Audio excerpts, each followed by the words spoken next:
好啦，我哋咧琴日就已經講完咗，原本講完咗一次入菩薩行論，咁我哋今日咧開始一個新嘅課題啦。咁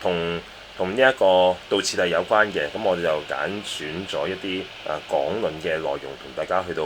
一齊學習一下。咁一開始嘅時候咧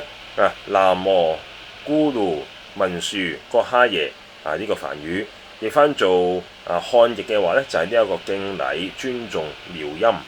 咁我哋頭先所講啦，咁我哋今日講嘅內容，今日開始所講嘅內容咧，係同呢一個菩提道次第講論有關嘅一啲嘅內容。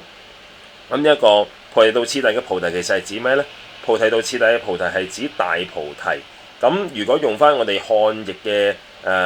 嘅意思嘅時候咧，咁其實係指呢一個無住涅槃無住涅槃。咁以能夠獲證無住涅槃嘅方法或者係呢個所詮釋嘅內容，所以叫做菩提道菩提道。咁次第嘅意思係咩咧？次第意思就係咧有次第咁樣去到修行呢一個菩提道，即係我哋要按部就班，一步一步咁去修持呢一條菩提道，咁所以叫做次第咯。咁而且菩提道次第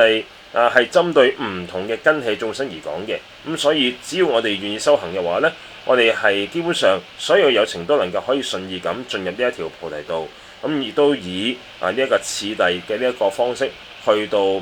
涵蓋呢一個意思。咁喺呢一個我哋頭先一開始講嘅南無咕嚕呢一個文殊覺哈耶嘅呢一句説話咧，其實係一個梵文嘅音嘅翻譯嚟嘅。咁翻譯做中文嘅時候咧，就係呢一個簡單嚟講，我哋就會話係呢個禮敬尊重妙音啦。禮敬應該好明白啦。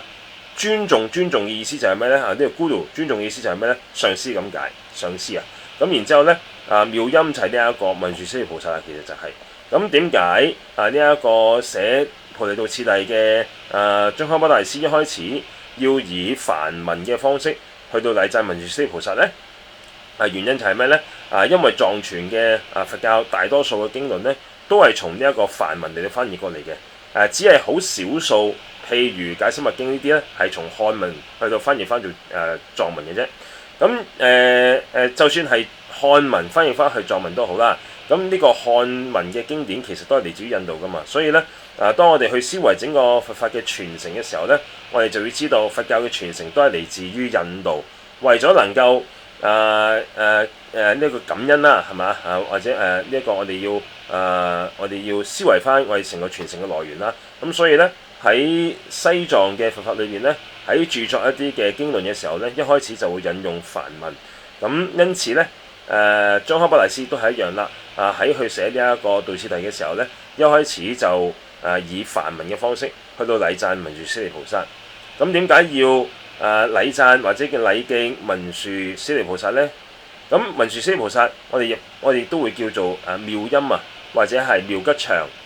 妙長音。咁其實咧佢個名係非常之深嘅意思啊。咁一般如果係真要解釋嘅時候咧，咁我哋會用基道果去到解釋。咁但係呢個就好深啦。咁但係一般而言咧，文殊師利菩薩咧被我哋視為係一個叫智慧嘅本尊啦。我哋依由文殊師利菩薩嘅加持而獲得智慧上面嘅增長，打開智慧眼，能夠可以去除我哋嘅無明。呢個係文殊師利菩薩一種好不共嘅殊勝功德。喺歷史上面咧，好多大成就者都係得到文殊師利菩薩嘅加持，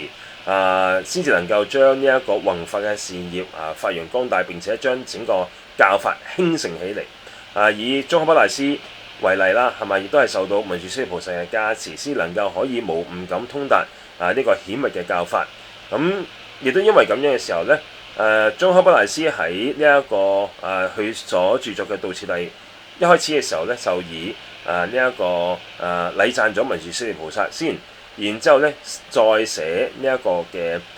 歸敬嘅禮讚文。咁第一首嘅歸敬嘅禮讚文咧，就係俱胝圓滿妙善所生生，盛滿無邊眾生希願語，如實觀見無餘所知義，於是釋迦尊主稽首禮。咁呢一個係禮讚我哋嘅偉大導師釋迦牟尼佛嘅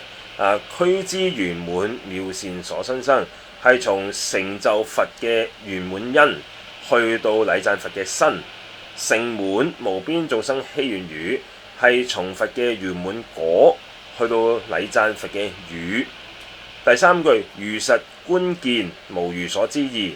係從佛嘅圓滿性去到禮讚佛嘅義。咁所以呢，呢度呢首偈頭三句呢，呢一個俱胝圓滿妙善所生生，盛滿無邊眾生希願語，如實觀見無餘所知義呢，係講緊呢一個嘅佛嘅圓滿因、圓滿果同埋圓滿性去到讚佛嘅身語意功德。咁當然啦，因為佛嘅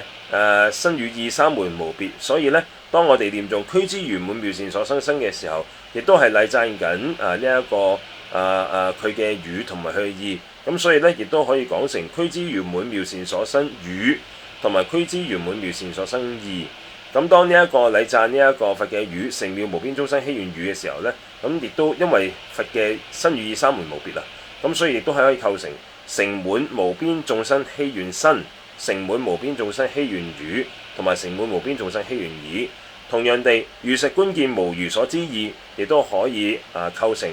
如實觀見無餘所知身、如實觀見無餘所知語同埋如實觀見無餘所知義呢三個。咁呢三個呢，所以呢，呢一種方式呢，我哋就知道呢一個佛嘅三門係無異無別。當然啦，喺凡夫嘅角度就覺得身語意明明係三樣嘢，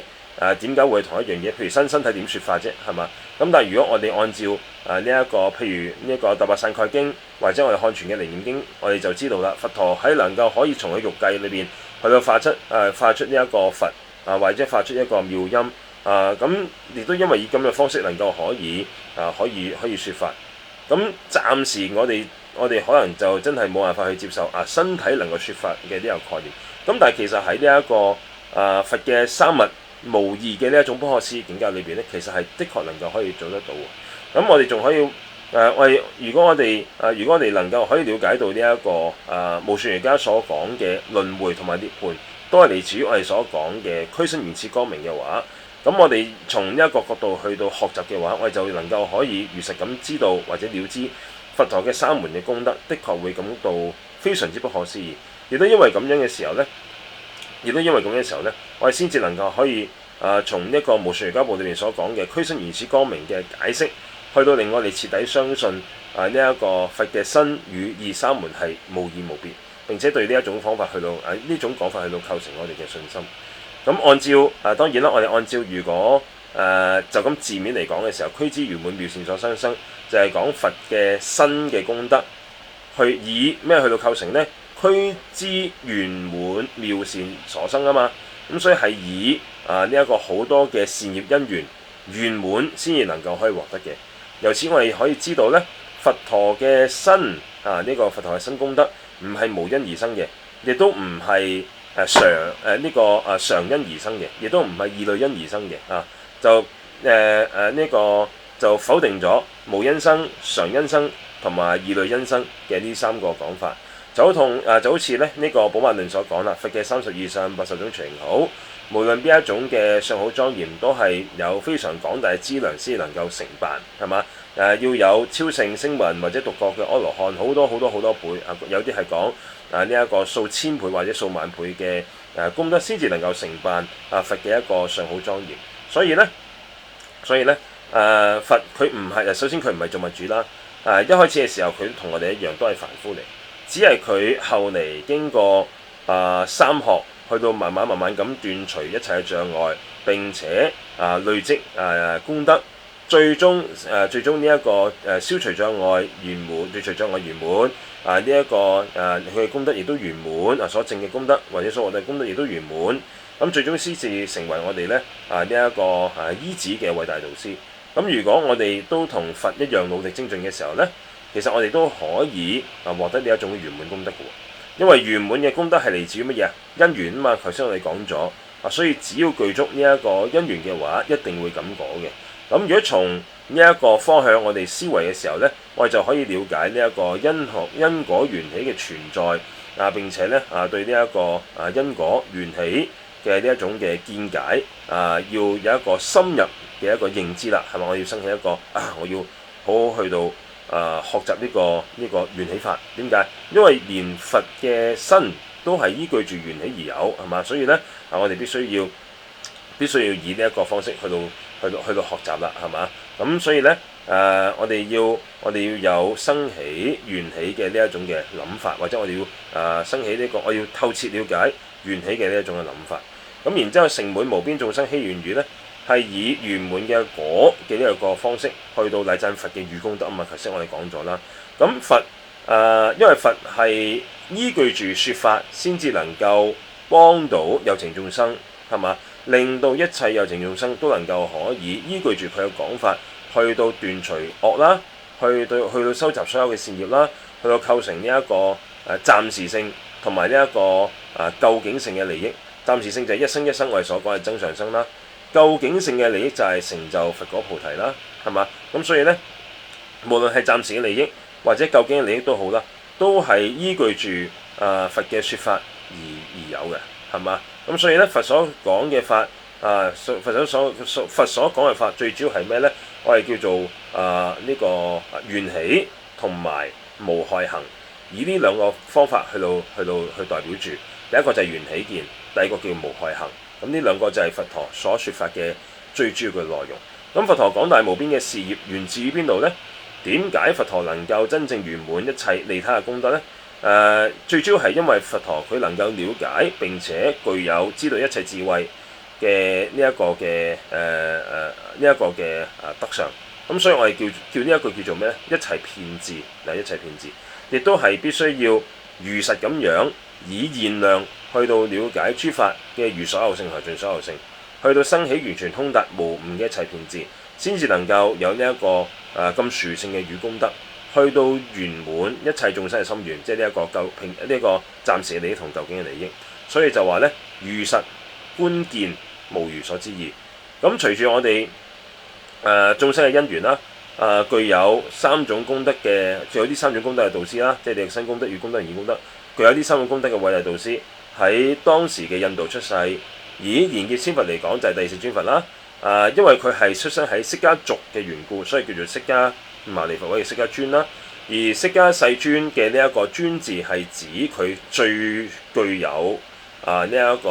最具有呢個殊勝嘅意資糧。咁所以咧，我哋一般會叫呢一個意資糧嘅圓滿具足叫做兩足尊啊嘛，歸依佛兩足尊啊嘛，兩足尊啊嘛。所以我哋都稱世尊為呢一個釋迦世尊呢一個或者叫做釋迦尊主。咁所以咧，喺呢一個偈頌裏邊咧，呢一個最後嗰句就係於是釋迦尊主稽首禮啊嘛，於是釋迦尊主稽首禮，即係構成呢一個俱胝圓滿妙善所生，生成滿無邊眾生希願語，如實觀見無餘所知義，具備呢三種德呢三種德啦，亦都具備呢個圓滿因、圓滿果同埋圓滿性呢三圓滿嘅呢一個佛身，去到點樣啊？去到進行呢一個稽首禮，稽首禮即係頂禮嘅意思啦，係嘛？要構成呢一個稽首禮。咁所以咧呢個就係宗喀巴大師對於釋迦牟尼佛去進行一個造論之前嘅一個最恭敬嘅一個禮敬，係嘛？因為一般嚟講，我哋頭係最頂嘅地方啊嘛。咁然之後稽首禮嘅意思就係咩咧？用呢一個最尊貴嘅地方去到頂禮。咁所以咧呢個係宗喀巴大師佢對釋迦牟尼佛作出最恭敬嘅禮敬，係嘛？我哋今日講到呢度，希望大家能夠福德智慧增長，世間長保豐盛，無病小路諸事吉祥。我身披我屬唔善傳師啦，不為自身求安樂，但願眾生悉離苦。菩提心妙本未生，淨應生，以心莫退失，漸轉益增上。願消三昧諸煩惱，願得智慧真明了，普願將罪消除，世世常行菩薩道。阿彌陀佛。